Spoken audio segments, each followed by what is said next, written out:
میں عید الاضحیٰ کے اس مبارک موقع پر پاکستان کے عوام کو اور بالخصوص خیبر پختونخوا کے عوام کو عید کی مبارکباد پیش کرتا ہوں۔ حج کی سعادت حاصل کرنے والے مسلمان بھائیوں اور بہنوں کو حج کی مبارکباد اور قربانی کرنے والوں کو قربانی کی مبارکباد پیش کرتا ہوں۔ اللہ آپ کی قربانیوں کو قبول کرے، اور یہ بھی درخواست کرتا ہوں کہ عید کی ان خوشیوں میں معاشرے کے کمزور، غریب اور مستحق طبقے کے افراد کو اپنی ان خوشیوں میں شریک کریں اور اسلامی اخوت اور بھائی چارے کے جذبے کے ساتھ عید الاضحیٰ کی یہ خوشیاں منائیں۔ ساتھ ہی ساتھ میں یہ بھی درخواست کرتا ہوں تمام عوام سے کہ قربانی کے بعد جو قربانی کی آلائشیں ہیں ان کو جگہ جگہ پھینکنے سے اجتناب کریں، بلکہ انتظامیہ کے فراہم کردہ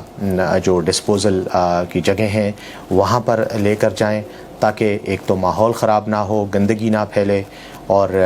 صفائی کا اہتمام ہو۔ اور جیسے کہ صفائی نصف ایمان کے برابر ہے ہمارے ایمان اور عقیدے کے مطابق، تو اس ہی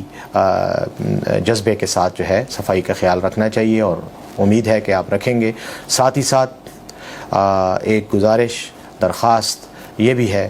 کہ ہوائی فائرنگ سے اجتناب کیا جائے، کیونکہ ہوائی فائرنگ ایک انتہائی مذموم حرکت ہے، ایک انتہائی غیر اسلامی بلکہ غیر انسانی حرکت ہے، جس کے نتیجے میں بے گناہ لوگوں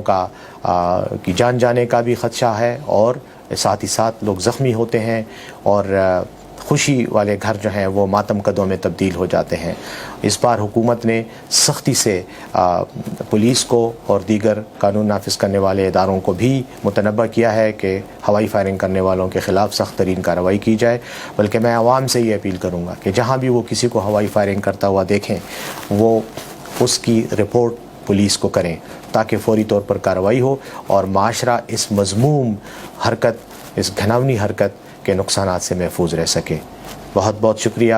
ایک مرتبہ پھر تمام مسلمانوں کو عید مبارک۔